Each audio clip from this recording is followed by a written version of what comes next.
Welcome to UberSchool's comprehensive guide on common threat vectors and attack surfaces. I'm Dana, and I'm here with my colleague Pete to help you ace your upcoming exam. That's right, Dana. We've got a lot to cover today, so let's dive right in.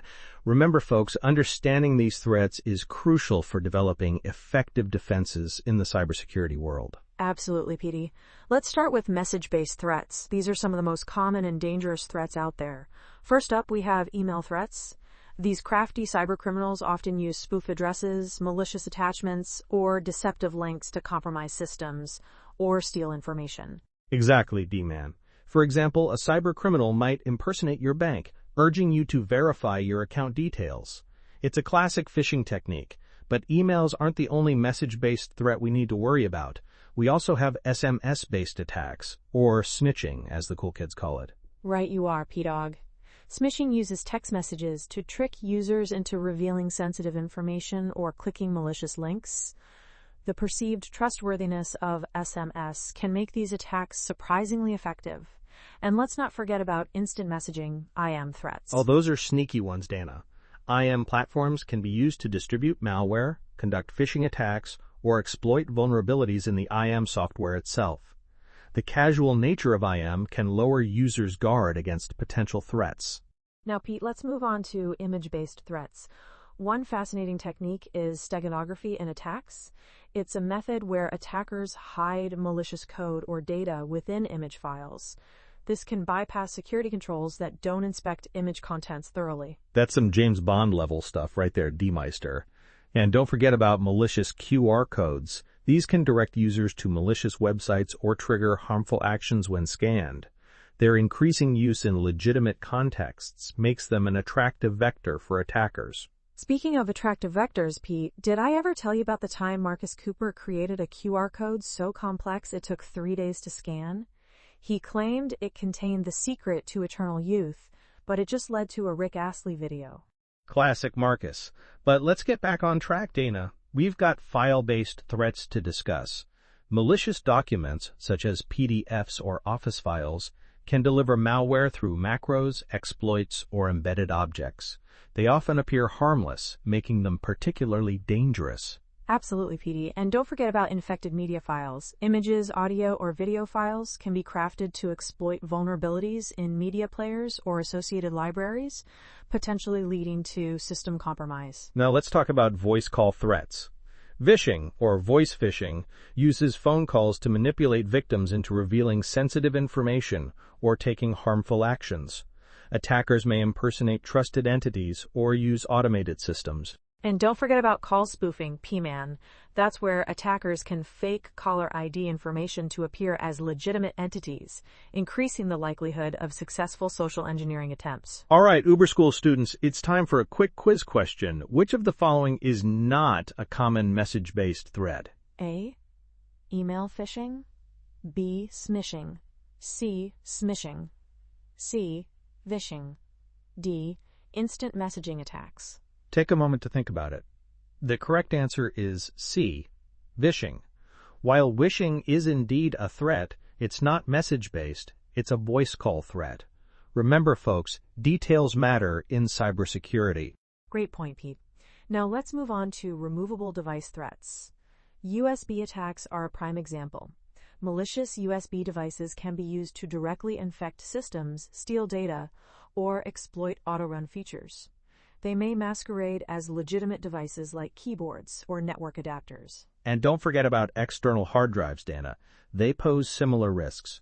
Infected drives can spread malware across systems or networks. They may also be used to exfiltrate large amounts of data in physical breaches. Absolutely, PD. Now let's talk about vulnerable software.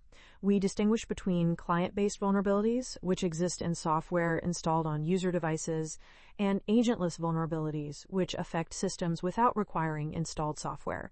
Each type requires different security approaches. That's right, D-Man. Common software vulnerabilities include buffer overflows, SQL injection, cross-site scripting, XSS, and unpatched security flaws. Regular updates and security-focused development practices are crucial for mitigation. Now, here's another question for our UberSchool students. Which of the following is not a common software vulnerability? A. Buffer overflow. B. SQL injection. C. Cross-site scripting, XSS. D. Firewall misconfiguration. The correct answer is D, firewall misconfiguration. While this is indeed a security issue, it's not specifically a software vulnerability like the others listed. It's more of a configuration problem. Great explanation, Dana. Now let's talk about unsupported systems and applications. These pose significant risks because outdated software no longer receives security updates, leaving them vulnerable to known exploits. They may also be incompatible with modern security tools, creating gaps in overall security posture. Absolutely, Pete. Mitigation strategies for this issue include upgrading to supported versions, isolating legacy systems, implementing compensating controls, or decommissioning unsupported systems when possible. Now let's move on to unsecure networks. These are a prime target for attackers. Unsecured wireless networks are vulnerable to eavesdropping, man-in-the-middle attacks, and unauthorized access. Proper encryption, such as WPA3, and access controls are essential for wireless security. And don't forget about unsecured wired networks, PDOG. They can be vulnerable to physical tapping, ARP spoofing, and other network-based attacks. Proper segmentation, access controls, and encryption are important for wired network security. Absolutely, D-Meister. We should also mention Bluetooth vulnerabilities. These can allow unauthorized access to devices or data interception. Risks include bluejacking, blue snarfing, and blueborn attacks. Using the latest Bluetooth security features and limiting device discoverability are important mitigation strategies. Great point, Pete. Now let's talk about open service ports. These present significant risks because exposed services can provide entry points for attackers to exploit vulnerabilities. Unnecessary open ports increase the attack surface of a system or network. That's right, Dana. Port security measures include closing unnecessary ports, using firewalls to restrict access, implementing port knocking techniques, and regularly auditing open ports and associated services. Time for another question. UberSchool students, which of the following is not a recommended port security measure? A. Closing unnecessary ports. B. Using firewalls to restrict access. C. Implementing port knocking techniques. D. Leaving all ports open for convenience. The correct answer is D, leaving all ports open for convenience. This would be a major security risk and goes against best practices for port security. Excellent, Dana. Now let's discuss default credentials. These are a common weakness because unchanged default passwords are often well known and can be easily exploited by attackers. Devices or services left with default passwords are prime targets for automated attacks and botnets. Absolutely, Pete. Best practices for credential management include changing all default passwords immediately upon deployment, using strong, unique passwords for each system, and implementing multi-factor authentication where possible. Now let's move on to supply chain threats. These are increasingly important in today's interconnected world. Managed service providers, MSPs, can be attractive targets for attackers as they often have privileged access to multiple client networks. Compromising an MSP can potentially affect numerous downstream organizations. That's right, P-Man. Vendors may introduce risks through vulnerable products, compromised update mechanisms, or insider threats. Proper vendor risk assessment and management are crucial for supply chain security. And don't forget about suppliers of hardware, software, or services, D-Meister. They can inadvertently introduce vulnerabilities into an organization's environment. This can occur through compromised components, insecure practices, or targeted attacks on the supply chain. Excellent point, Pete.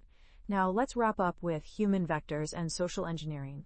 Phishing attacks use deceptive emails or websites to trick users into revealing sensitive information or taking harmful actions. They often impersonate trusted entities and exploit human psychology. And don't forget about vishing and smishing, Dana.